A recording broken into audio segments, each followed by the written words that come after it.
Hii ni top 5 ya wasanii wa gospel ambao wanapendwa zaidi Tanzania. Namba 5, Goodluck Gozbert. Hauwezi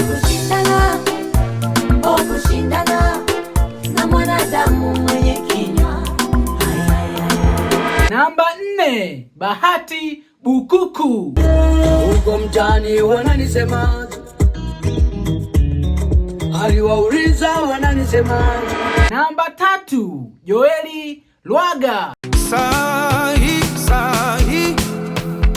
baba, usingetenda ningefanya nini sahi?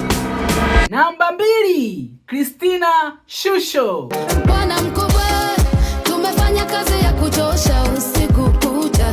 Bwana mkubwa, tumefanya kazi hata tusipate kitu. Hakikisha umenifollow, umelike, alafu shuka kwenye comment hapo niambie ni msanii gani wa gospel ambaye wewe unamkubali zaidi.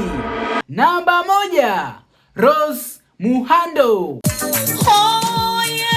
Dunia sasa ni mashakani, kumbe dhambi imekuwa kitu cha kushangiliwa.